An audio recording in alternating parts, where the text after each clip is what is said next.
ஸ்ரீ குருபியோ நமக. ஹரி ஓம். குரு ராகவேந்திரா. ராகவேந்திரோட அனுகிரகத்தினாலே ராகவேந்திர சச்சரித்தம் இது 27வது எபிசோட்.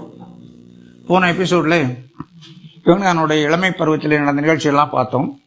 அவர் கதாகால விஷயத்தின் பண்டிதரிடம் வாதம் செய்தது, அதுக்கப்புறம் வேங்கடாம்பாள் குருராஜருடைய திருமணம் நடந்தது, இதெல்லாம் பார்த்தோம். அதில் ஒரு நிகழ்ச்சி சென்ற எபிசோடில் சொல்ல வேண்டியது விட்டு போயிடுச்சு. அதை இந்த சொல்லணும், ஏன்னா அது மிக முக்கியமான நிகழ்ச்சியாக இருக்கனால அதை நம்ம சொல்லாமல் விட முடியாது. ஸோ வேங்கடாம்பாக்கும் குருராஜருக்கும் திருமணம் நடந்து முடிந்த பிறகு எல்லாம் அவங்க நார்மல் லைஃப் வந்துட்டாங்க. அப்போது ஜிம்மண்ண பட்டருக்கு ஒரு கனவு ஏற்படுகிறது.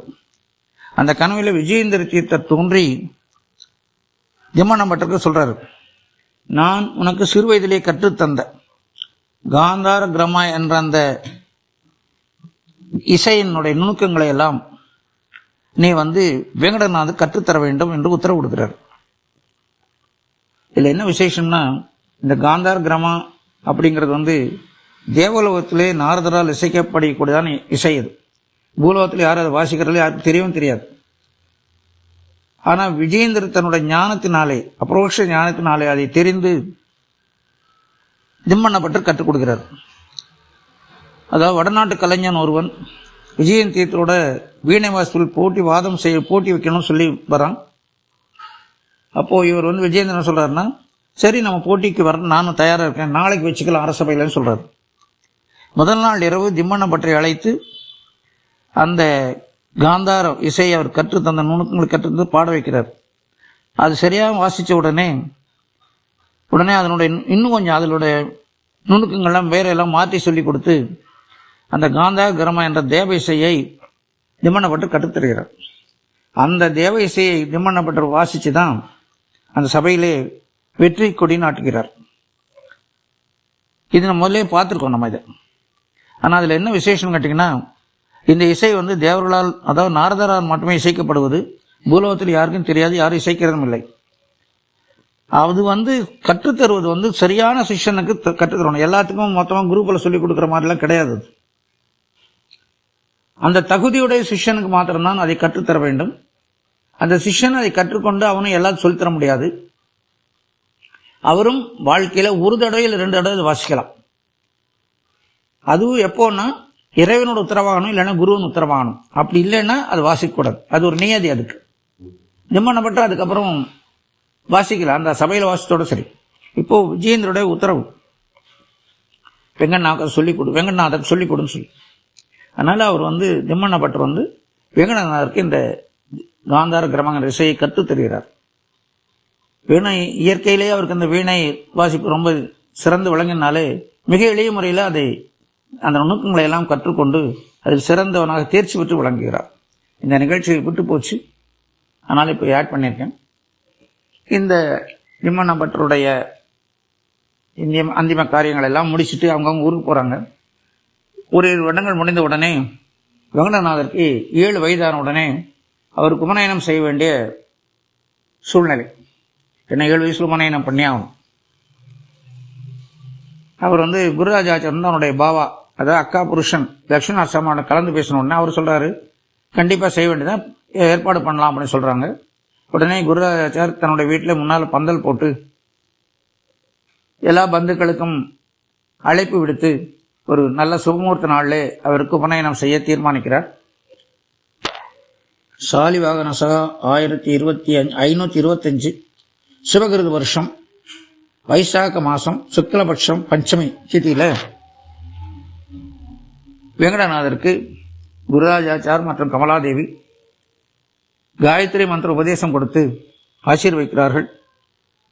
வெங்கடநாதர் தாய்க்கும் அண்ணா அன்னைக்கும் பாத பூஜையெல்லாம் செய்து அவரோட ஆசீர்வாதம் பெற்று அந்த நிகழ்வுகள் எல்லாம் முறையான முறையில் சிறப்பாக நடத்தப்படுகிறது. வந்த பந்துக்கள்லாம் சந்தோஷப்பட்டு ஆசீர்வாதம் பண்ணிட்டு போறாங்க. அடுத்தாப்புல இவருடைய கல்வியை பற்றி ஒரு சூழ்நிலை. அப்ப லட்சுமி நரசிம்மாச்சார் ஊருக்கு போகும்போது சொல்றாரு, வெங்கடநாதரையும் என்னோட அனுப்பிச்சிருங்க. ஏன்னா குருராஜாச்சார் ஆல்ரெடி இவர்கிட்ட படிச்சுட்டு அவர் கும்பகோணம் போய் ஸ்ரீன் தீர்த்தம் பாடம் பயின்று இப்போ அவர் இது பண்ணுறாரு. இங்கே காவேரிப்பட்டினத்திலே ப்ரொஃபஸராக இருக்கார். அதே மாதிரி அவர் சொல்கிறாரு, வெங்கடானந்தன் எங்களோட நான் அழைச்சிட்டு போகிறேன், அவனுக்கு அங்கே தேவையான கல்வி எல்லாம் கற்றுத்தந்து ஒரு நல்ல பண்டிதராக ஆக்குகிறேன், அது என்னுடைய பொறுப்புன்னு சொல்லி கோபிகாம்பாவிடம் குருராஜனிடம் அனுமதி பெற்று வெங்கடானந்தரை அழைத்து கொண்டு மதுரைக்கு வருகிறார். மதுரையில் லட்சுமண மிகப்பெரிய வீடு, வாசுதேவ நிலையம் என்று பெயர். அது நல்ல பெரிய வீடு. ஏன்னா அவங்கெல்லாம் ராஜாவுடைய சப்போர்ட்ல இவங்கெல்லாம் வாழ்றவங்க. பண வசதிக்கெல்லாம் சௌகரியம் இல்லை, என்ன சௌகரியம் வேணாலும் ராஜா பண்ணி கொடுக்குறாரு. அதனால மதுரையில் நல்ல மெயின் ஏரியாவில் மிகப்பெரிய வீடு, வாசுதேவ நிலையம்னு பேர். அந்த இடத்துல அவர் வசிக்கிறார்.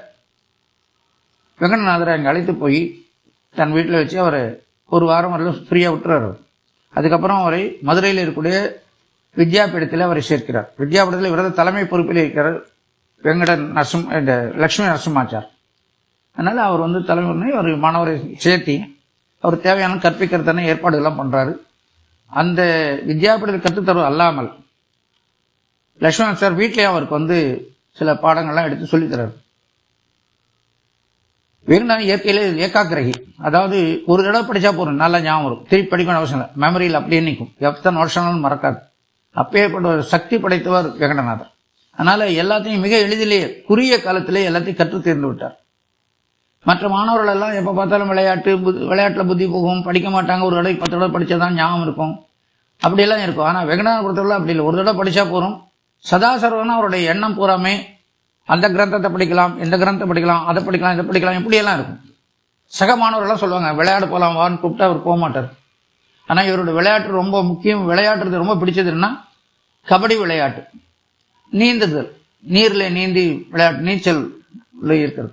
ஏன்னா நீச்சல்ல தம் கட்டிட்டு அந்த ரிவரை கிராஸ் பண்ண வேண்டியிருக்கும். அதில் எளிமையான முறையிலே நம்ம வெங்கடநாதன் செய்தார்.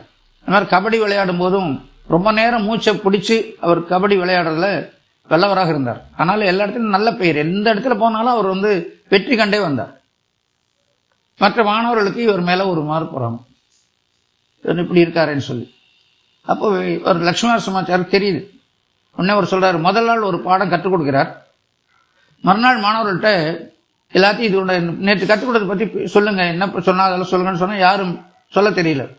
கடைசியாக வேணா கேட்கிறேன், நீ சொல்லுன்னு சொன்னோடனே அவர் அந்த நேற்று முதல் நாள் கற்றுத்தந்தை அப்படியே ஒப்புவித்து அதனுடைய வாக்கியார்த்தம் லட்சியார்த்தம் எல்லாம் விவரமா விளக்கி சொல்லி அதனுடைய கிரந்தம் அலங்காரம், அதாவது வெர்பு ரூட் என்ன, இது எந்த வெர்பு, இதுக்கு என்ன ரூட்டு அப்படிங்கறதெல்லாம் அந்த அளவுக்கு டீப்பா அதை பத்தி விளக்கமாக சொல்லி எல்லாரையும் ஆச்சரியப்பட வைத்தார். அவ்வளவு திறமை பெற்றவர். இப்போ வெங்கடநாதன் இருக்கும்போது அங்கே ராஜமன்னார்குடியிலே சின்ன சிவப்ப நாயக்கர் அவர் ஒரு மத்வ நவராத்திரி விசேஷம் செய்யணும் அப்படின்னு சொல்லி சுதீந்திர தீர்த்தரையும் விஜயன் தீர்த்தரையும் அழைக்கிறார். 2 யதீஸ்வரர்களும் அதை ஏற்றுக்கொண்டு ராஜமன்னார்குடிக்கு போறாங்க. அங்கே வித்வத் சபை நடக்குது, 1 வாரம் 10 நாள் நடக்குது. அதை கலந்து கொள்வதற்காக லட்சுமி நரசிம்மாச்சாரும் வெங்கடானந்தரை அழைத்துக் கொண்டு அங்கே போகிறார்.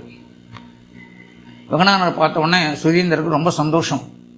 சின்ன குழந்தை 3 வயசு பார்த்த பையன் இப்போ நல்ல வாலிப வயசு வந்துருச்சு, நல்ல தேஜஸோட நல்ல வித்வத் நாலேஜோட இருக்கான்னு சொல்லி ரொம்ப சந்தோஷப்படுறார்.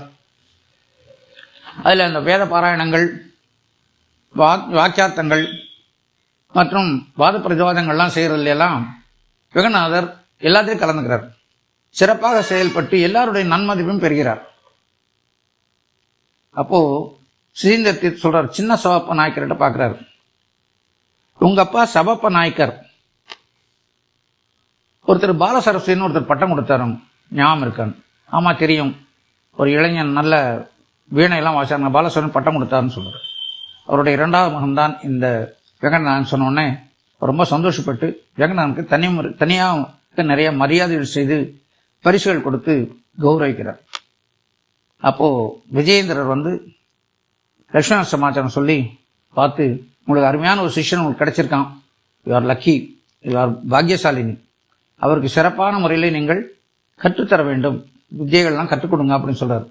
இப்போ லட்சுமண சமாச்சாரம் சொல்றாரு, சுவாமி எனக்கு தெரிஞ்ச அளவுக்கு நான் கண்டிப்பா சொல்லித்தரேன், ஆனா இவன் நான் கெட்டிக்காரன், ரொம்ப குவிக்கா கிராஸ் பண்றான், எல்லாத்தையும் ஈஸியா புரிந்து கொள்ளக்கூடிய தன்மை இருக்கிறது, ஒரு தடவை படிச்சா நல்லா ஞாபக சக்தி இருக்குது, நான் அதனால் ஒரு சில காலம் கழித்து நான் உங்களோட மடத்துக்கு உங்கள்கிட்ட அனுப்பிச்சிடுறேன், நீங்கள் அவளை மெருகேற்றி நிறையா சொல்லிக் கொடுங்கன்னு சொன்னோன்னே ரொம்ப சந்தோஷப்படுறாங்க. கண்டிப்பாக செய்கிறேன்னு சொல்கிறாங்க. ஏன்னா இவர்கிட்ட லக்ஷ்மண சமாச்சாரம் படிச்சுட்டு குருராஜர் ஸ்ரீமடத்துக்கு விஜயேந்திரன் சுஜேந்திரன் பாடம் கற்று தேர்ந்து அவர்களால் ராமச்சந்திராபுரத்தில் கூட வித்யாபீடத்துக்கு ஆசிரியனாக அவர் லெக்சரர் அவர்கிட்ட அங்கே அப்பாயின்ட் பண்ணுறாங்க. காவேரிப்பட்டினத்தில் அவர் அப்பாயின்ட் பண்ணுறாங்க. அப்போ சொல்கிறாங்க, நீங்கள் எப்படி குருராஜாச்சார் நீங்கள் ஷேப் பண்ணி நீங்கள் அவர் நல்ல உயர்நிலை கொண்டு வந்தீங்களோ அதே மாதிரி நீங்கள் வெங்கடநாதனையும் கொண்டு வரணும்னு சொன்னோடனே விஜயேந்திரன் சொல்லிக்கிறார், இவர் உயர்ந்த படத்துக்கு வருவார், அதெல்லாம் இறைவா நடக்க மனசில் நினச்சிட்டு சரி கண்டிப்பாக செய்கிறோம், நீங்கள் கவலைப்படான்னு சொல்லி ஆசீர்வாதம் பண்ணி அனுப்புகிறார். அதுபோல் சுதீந்திரர் இவர்கிட்ட கேட்குறாரு, சுவாமி இந்த வெங்கடநாதனை பற்றி நீங்கள் ரொம்ப ஸ்பெஷல் அக்கறை எடுக்கிறீங்களே, என்னென்னு விஷயம் கேட்குறாரு. முதலே ஒரு இடம் சொல்லியிருக்காரு, இருந்தாலும் ரெண்டாவது கேட்குறாரு. அப்புறம் மீண்டும் சொல்கிறார், இவர் வேறு யாரும் இல்லை, என்னுடைய குரு வியாசராஜர் தான் இந்த அவதாரம் பண்ணி இந்த இப்போ வெங்கடநாதர் அவதாரம் பண்ணி வந்திருக்காரு, உங்களுக்கு அப்புறம் பீடாதி அவருக்கு தான் கொடுக்கணும்னு சொல்லி மீண்டும் அவரை வற்புறுத்துகிறார். இப்படியாக இவருடைய கல்வியெல்லாம் நடந்துட்டு இருக்கு. அடுத்த எபிசோடில் மீதி விஷயங்களை மற்ற விஷயங்களை மீண்டும் பார்ப்போம்.